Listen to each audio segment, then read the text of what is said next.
안녕하세요. 자, 오늘은 구원에 관한 7가지 원리에 대해서 살펴보도록 하겠습니다.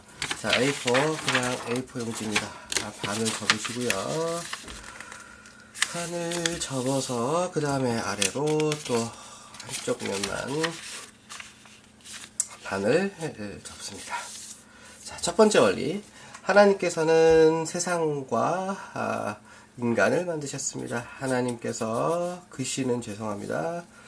세상과 인간을 만드셨습니다. 과학에서는 이제 우연에 의해서 세상과 인간이 만들어졌다 그러고, 어떤 종교에서는 시작도 없고 끝도 없이 그냥 영원히 윤회한다 이렇게 믿기도 합니다. 그러나 기독교, 즉 성경에서는 하나님께서 이 세상과 인간을 창조하셨다라고 선언하고 있습니다. 이 하나님께서는 선하신 분이어서요. 이 하나님께서는 사랑과 은혜를 인간에게 한이 없이 부어주셨습니다. 그래서 모든 인간은 아무런 근심 걱정 없이 행복하게 살 수 있었습니다.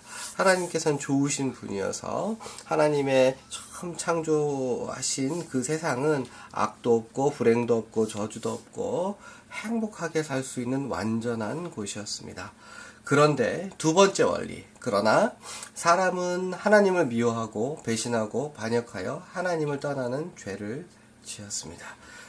인간은 저는 인간 하나님 없이 한번 살아보겠습니다. 저는 하나님 필요 없습니다. 하나님 미워하고 질시하고 떠났습니다. 즉 그것이 뭡니까? 죄입니다. 인간은 하나님을 떠나는 죄를 저질렀고요.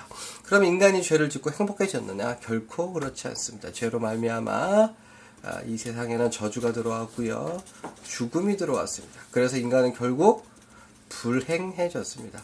우리가 죽음을 얘기할 때 세 가지 죽음을 생각할 수 있습니다. 병들고 늙어서 죽는 육적인 죽음. 두 번째, 하나님과 교제하며 이렇게 살 수 있도록 인간은 영적인 존재로 지음받았는데 하나님과의 교제가 단절됨으로 말미암은 영적 죽음을 초래하게 됐고요.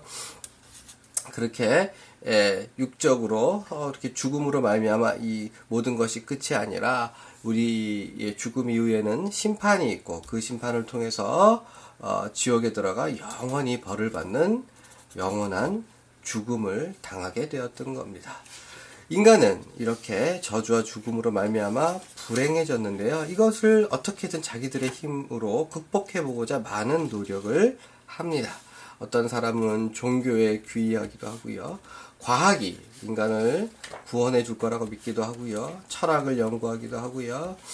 때로는 도덕이나 윤리와 같은 여러 가지 방법을 통해서, 또 예술을 통해서 어떻게 구원을 얻고자 하지만, 그러나 그 모든 것이 다 소용이 없습니다. 왜요? 인간은 전적으로 무능력하기 때문입니다.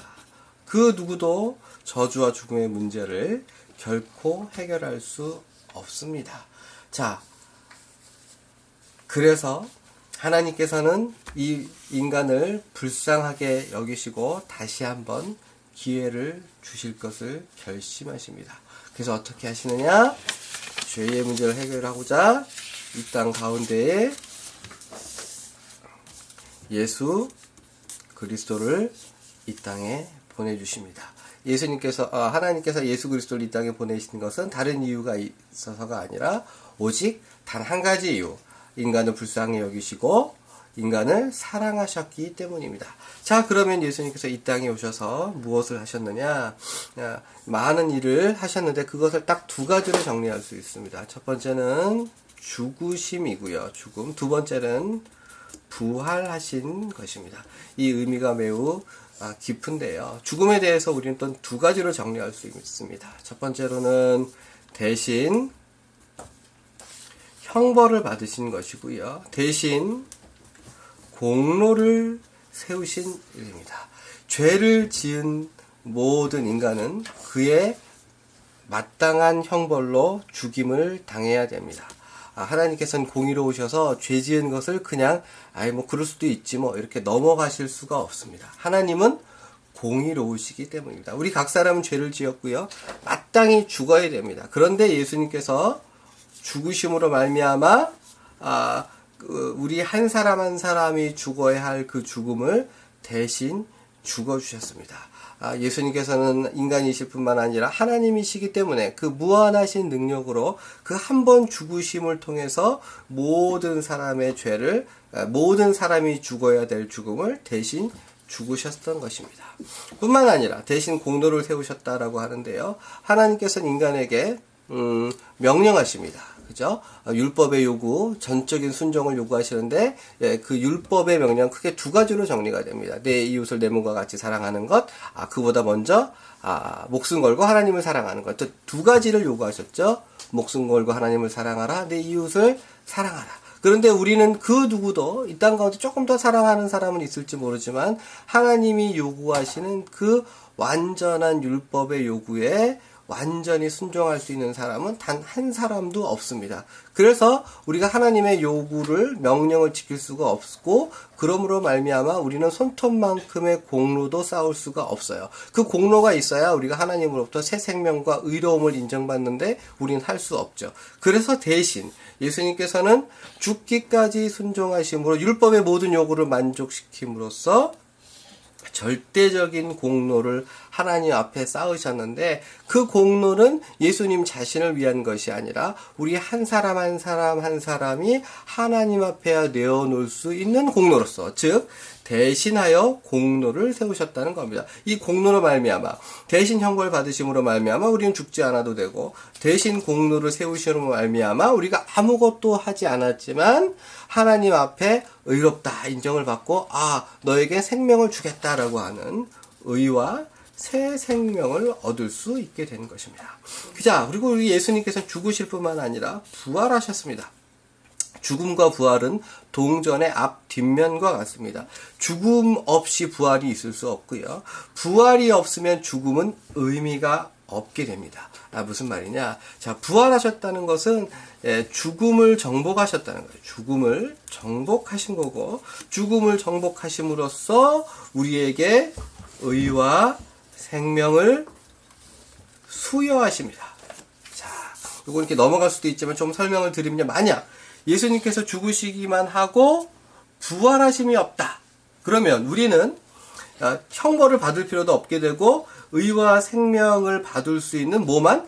자격만 갖추게 됩니다. 그러나 자격은 갖추었으나 실제로 이 의와 생명을 누릴 수는 없어요. 왜냐하면 우린 이미 죽었고, 그래서 이 죽은 상태에서는 의와 생명이 주어진다는 것, 아무런 형벌을 받지 않는다는 것이 아무런 의미가 없게 되기 때문입니다. 예수님께서 부활의 능력으로 다시 살아나심으로 우리에게 생명을 주시고, 또한 그와 동시에 의와 생명을 수여하여 주셔서 우리가 그것을 누릴 수 있게 하여 주신 겁니다. 그래서 예수님의 죽으심이나 부활하심은 그 모두 다 우리에게 반드시 필요한 것이고, 그것을 우리를 위해서 죽으시고 부활하셨던 거죠.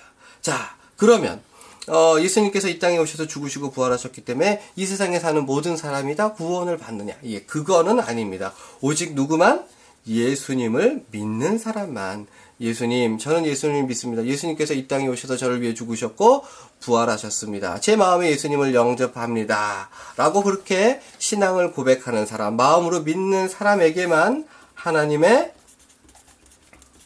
자녀가 되게 하시고, 이 자녀에게 의와 생명을 부여하여 주시는 거죠. 죽음과 부활하심의 효력이 하나님의 자녀에게만 주어지게 되는 겁니다. 자, 이처럼 예수 그리스도를 믿음으로 말미암아 예수 그리스도의 중보를 통해서 하나님으로부터 오는 사랑과 은혜와 행복을 누리는 상태, 바로 그것을 우리는 천국이라고 하는 겁니다. 자, 여기까지 정리를 하면요, 결국 한 가지로 귀결됩니다. 우리가 죽음과 저주를 물리치고 하나님 안에서 사랑과 은혜를 누리며 행복하게 사는 단 한 가지의 방법, 이 땅에 오신 예수 그리스도를, 죽으시고 부활하신 예수 그리스도를 마음으로 믿어 입술로 고백하면 그때 우리는 하나님의 자녀로서 영원한 천국 백성으로 살아갈 수 있게 됩니다. 이것이 바로 복음입니다. 자, 여기까지 수고하셨습니다. 고맙습니다.